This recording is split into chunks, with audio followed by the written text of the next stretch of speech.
So ప్రస్తుతం కరడ కళ్యాణ్ గారు మనతో ఉన్నారు. వారిని అడిగి మరికొంత తెలుసుకుందాం. చెప్పండి మేడం. సో ఎన్నో దాడులు జరుగుతున్నాయి, అంటే ఎక్కువ మెజార్టీ ప్రజలపైన దాడులు జరుగుతున్నాయి, ఎలా చూడాలి మేడం ఇది? అది హిందువుల చేతకంతనం అండి. హిందువుల చేతకంతనం. హిందువులు గట్టిగా ఒక దగ్గర ఉంటే ఇంత మంచి కార్యక్రమాలు జరుగుతున్నప్పుడు ఆటోమేటిక్గా వాళ్ళందరూ కలిసి ఏకతాటి మీదకి వస్తే, హిందువులందరూ దౌర్భాగ్యులుగా ఎవరికాళ్ళు విడిపోకుండా ఉంటే ఆటోమేటిక్గా కలిసి ఉంటే అవతలకి భయం కలుగుతుంది.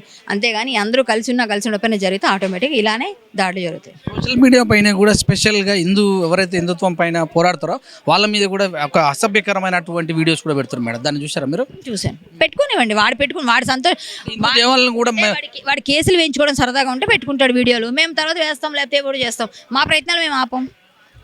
మరి ఇప్పుడు ఏదైతే మీరు లుకౌట్ నోట్స్ ఇచ్చారో అన్వేషి ఇన్స్టా పోయింది, మరి యూట్యూబ్, ఫేస్బుక్ వీటిపైన నీ పోవచ్చు ఫ్యూచర్లో రావడం. అదే దానికే ప్రయత్నం చేస్తున్నాం, దానికోసం ప్రయత్నం చేస్తాం కూడా.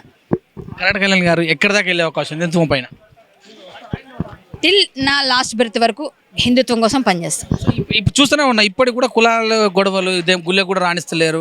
ఒకప్పుడు అంటే ఏమో ఇంత నాగరికత పెరిగినాక కూడా మరి ఇలాంటి జరుగుతున్నప్పుడు మీకు ఏమనిపిస్తుంది? చాలా అమానుషం అనిపిస్తుంది. అలాంటి వాళ్ళని తొక్క తీసేయాలనిపిస్తుంది. కన్ఫామ్గా అలాంటివి నా దృష్టికి వస్తే నేను ఎప్పుడు ఎండగడుతూనే ఉంటాను. నేను ఉపేక్షించను. తప్పది, చాలా తప్పు. హిందువులు మారుతారంటారా?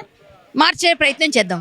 మారరు కానీ మార్చే ప్రయత్నం చేయాలి. గుళ్ళెలో ఉన్నటువంటి పూజారులు, అంటే ప్రతి గుళ్ళె కూడా పూజారు ఉంటాడు. వాళ్ళు ఎంతసేపు అయినా శాస్త్రనామాలు, వాళ్ళ పేరు నామాలు చదివించి పంపిస్తారు. కానీ వాళ్ళు ఎందుకు ఎడ్యుకేట్ చేయలేకపోతున్నారు?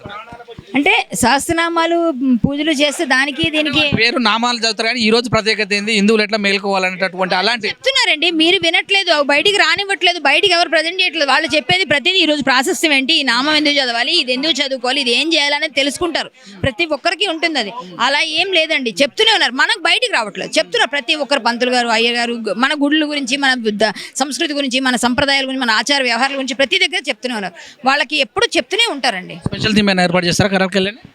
మేబీ ఫ్యూచర్లో అది కూడా కావచ్చు. ఆల్రెడీ స్టార్ట్ చేసాము ఒక వర్క్. అదైనప్పుడు మీకు అందరికి తెలియజేస్తాను. Thank you madam.